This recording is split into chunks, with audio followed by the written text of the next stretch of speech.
Hello, welcome back to my channel. നമ്മൾ ഇന്ന് പപ്പായയും വൻപയറും വെച്ചിട്ടുള്ള നല്ലൊരു കറിയാണ് ഉണ്ടാക്കുന്നത്.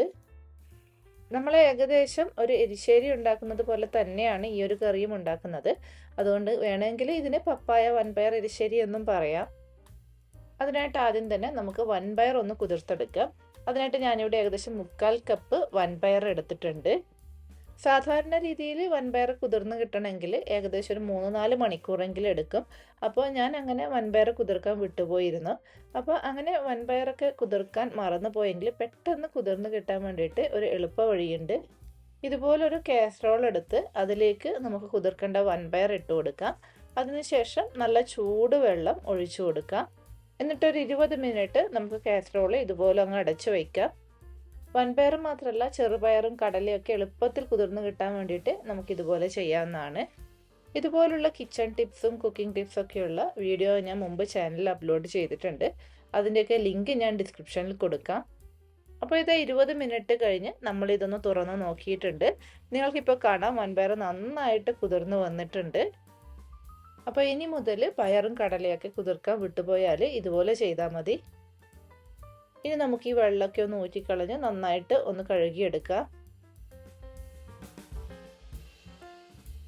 അപ്പോൾ ഇതാ വൻപയർ നന്നായിട്ട് കഴുകിയെടുത്തിട്ടുണ്ട്. ഇനി ഇത് നമുക്കൊരു കുക്കറിലേക്ക് ഇട്ട് കൊടുക്കാം.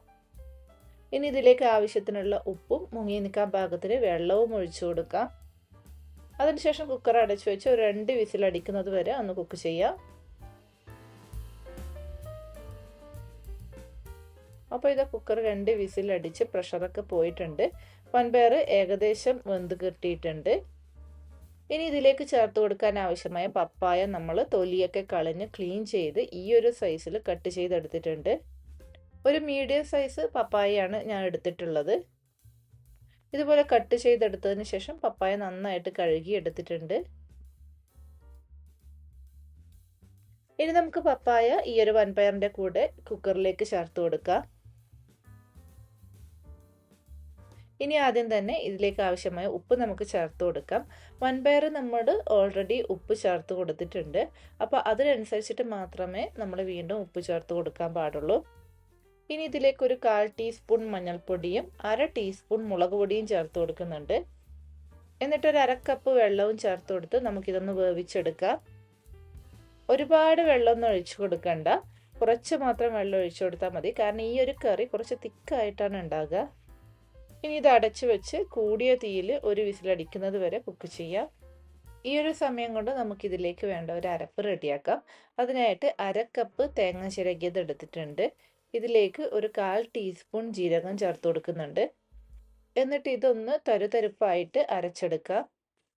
ഇതുപോലെ സാധാരണ എരിശ്ശേരിക്കൊക്കെ അരച്ചെടുക്കുന്ന പോലെ കുറച്ച് തരുതരുപ്പായിട്ടാണ് അരച്ചെടുത്തിട്ടുള്ളത്. അപ്പോൾ ഈ ഒരു സമയം കൊണ്ട് കുക്കർ വിസിലൊക്കെ അടിച്ച് പ്രഷറൊക്കെ പോയിട്ടുണ്ട്. അപ്പോൾ ഇതൊന്ന് നമ്മൾ തുറന്ന് നോക്കിയിട്ടുണ്ട്. പപ്പായ നന്നായിട്ട് വെന്ത് കിട്ടിയിട്ടുണ്ട്. അപ്പോൾ നമുക്ക് ആദ്യം തന്നെ ഇത് ചെറുതായിട്ടൊന്ന് ഉടച്ചു കൊടുക്കാം.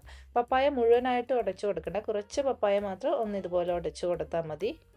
ഇതിപ്പം ഈ ഒരു കുക്കറിൽ നിറയെ ഉള്ളത് കൊണ്ട് ഞാൻ ഇതുപോലൊരു ചട്ടിയിലേക്ക് മാറ്റിയിട്ടുണ്ട്.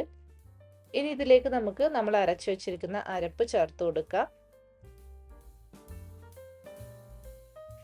ആ ഒരു മിക്സിയുടെ ജാറിലേക്ക് കുറച്ച് ഒരു 1/4 കപ്പിലും കുറവായിട്ട് വെള്ളം ചേർത്ത് കൊടുത്ത് അതുകൂടി ഈ ഒരു കറിയിലേക്ക് ഒഴിച്ചു കൊടുത്തിട്ടുണ്ട്. കൂടെ തന്നെ കുറച്ച് കറിവേപ്പില കൂടി ചേർത്ത് കൊടുത്തിട്ടുണ്ട്. ഇനി നമുക്ക് ഇതെല്ലാം കൂടി ഒന്ന് ഇളക്കി യോജിപ്പിച്ച് കൊടുക്കാം. ഈ ഒരു സമയത്ത് ഉപ്പൊക്കെ നോക്കിയിട്ട് കുറവുണ്ടെങ്കിൽ ചേർത്ത് കൊടുക്കണം. ഇനി ഇത് അടച്ചു വെച്ച് ഈ അരപ്പ് നമുക്ക് നന്നായിട്ടൊന്ന് തിളപ്പിച്ചെടുക്കാം. അപ്പോൾ ഇത് അരപ്പൊക്കെ നന്നായിട്ട് തിളച്ച് വന്നിട്ടുണ്ട്. അപ്പോൾ ഇത്രയേ ഉള്ളൂ, കറി റെഡിയായി. നമുക്കിനി സ്റ്റൗ ഓഫ് ചെയ്യാം. അതിനുശേഷം ഈ ഒരു കറിയിലേക്ക് നമുക്ക് കുറച്ച് സാധനങ്ങൾ വറുത്തിടാനുണ്ട്. അപ്പോൾ ഇതുപോലൊരു പാത്രത്തിൽ 2 ടേബിൾ സ്പൂൺ വെളിച്ചെണ്ണ ചൂടാകാൻ വെച്ചിട്ടുണ്ടായിരുന്നു. എണ്ണ ചൂടായി കഴിയുമ്പോൾ അതിലേക്ക് കടുക് ഇട്ട് കൊടുത്തിട്ടുണ്ട്. കടുകൊന്ന് പൊട്ടിക്കഴിയുമ്പോൾ 2 വറ്റൻമുളകും കുറച്ച് കറിവേപ്പിലയും ചേർത്ത് കൊടുത്തിട്ടുണ്ട്. ഞാൻ എപ്പോഴും പറയാറുള്ളത് പോലെ നമ്മുടെ നാടൻ കറിക്കൊക്കെ വറുത്തിടുമ്പോൾ വെളിച്ചെണ്ണ തന്നെ ഉപയോഗിക്കണം. ഇനി ഇതിലേക്ക് കുറച്ച് തേങ്ങ ചിരകിയതാണ് ചേർത്ത് കൊടുക്കേണ്ടത്. ഏകദേശം ഒരു 1/4 കപ്പ് തേങ്ങ ചിരകിയത് ചേർത്ത് കൊടുക്കണം. ഞാൻ ഇന്ന് ഇതിലേക്ക് ഓൾറെഡി വറുത്ത് വെച്ച തേങ്ങ എൻ്റെ കയ്യിലുണ്ടായിരുന്നു, അതാണ് ചേർത്ത് കൊടുത്തിട്ടുള്ളത്. ഇതിപ്പോൾ ഓൾറെഡി വറുത്തെടുത്ത തേങ്ങ ആയതുകൊണ്ട് തന്നെ ഒന്ന് ചൂടാക്കിയിട്ട് ഈ ഒരു കറിയിലേക്ക് ഇട്ട് കൊടുക്കുകയേ വേണ്ടൂ. ഞാൻ എപ്പോഴും നാട്ടിൽ നിന്ന് വരുമ്പോൾ ഇതുപോലെ തേങ്ങ വറുത്ത് കൊണ്ടുവരും. അപ്പോൾ നമുക്കത് ഫ്രിഡ്ജിൽ വെച്ച് മാസങ്ങളോളം ഉപയോഗിക്കാം. അതുപോലെ ഇങ്ങനെ തേങ്ങ വറുത്ത് വെക്കുകയാണെങ്കിൽ വറുത്തരച്ച കറികളൊക്കെ ഉണ്ടാക്കുമ്പോൾ ഇതെടുത്ത് ഉപയോഗിക്കാൻ വളരെ ഈസിയാണ്. നമ്മൾ ഫ്രിഡ്ജിൽ വെച്ചതായതുകൊണ്ടാണ് ആദ്യം അത് ഇട്ട് കൊടുത്തപ്പോൾ കട്ടയായിട്ടിരുന്നത്. ഇപ്പോൾ അതിൻ്റെ എണ്ണയൊക്കെ ഉരുകി ഈ ഒരു രൂപത്തിലായിട്ടുണ്ട്. ഇനി നമുക്കിത് കറിയിലേക്ക് ചേർത്ത് കൊടുക്കാം. അപ്പോൾ നല്ല അടിപൊളി ടേസ്റ്റാണ് ഈ ഒരു കറി. എന്നും പപ്പായ കൊണ്ട് തോരനും പുളിശ്ശേരിയൊക്കെ ഉണ്ടാക്കുന്നതിന് പകരം ഈ ഒരു രീതിയിൽ കറി ഉണ്ടാക്കി നോക്കണം. ഇത് നമുക്ക് ദോശയുടെ കൂടെയായാലും ചപ്പാത്തിയുടെ കൂടെയായാലും നല്ലൊരു കോമ്പിനേഷനാണ്. അപ്പോൾ നിങ്ങളെല്ലാവരും ഈ ഒരു റെസിപ്പി ഉണ്ടാക്കി നോക്കണം. എന്നിട്ട് അഭിപ്രായങ്ങൾ കമൻറ്റ് ചെയ്ത് അറിയിക്കണം. വീണ്ടും പുതിയ റെസിപ്പിയുമായി അടുത്ത വീഡിയോയിൽ കാണാം. അതുവരേക്കും ബൈ ബൈ.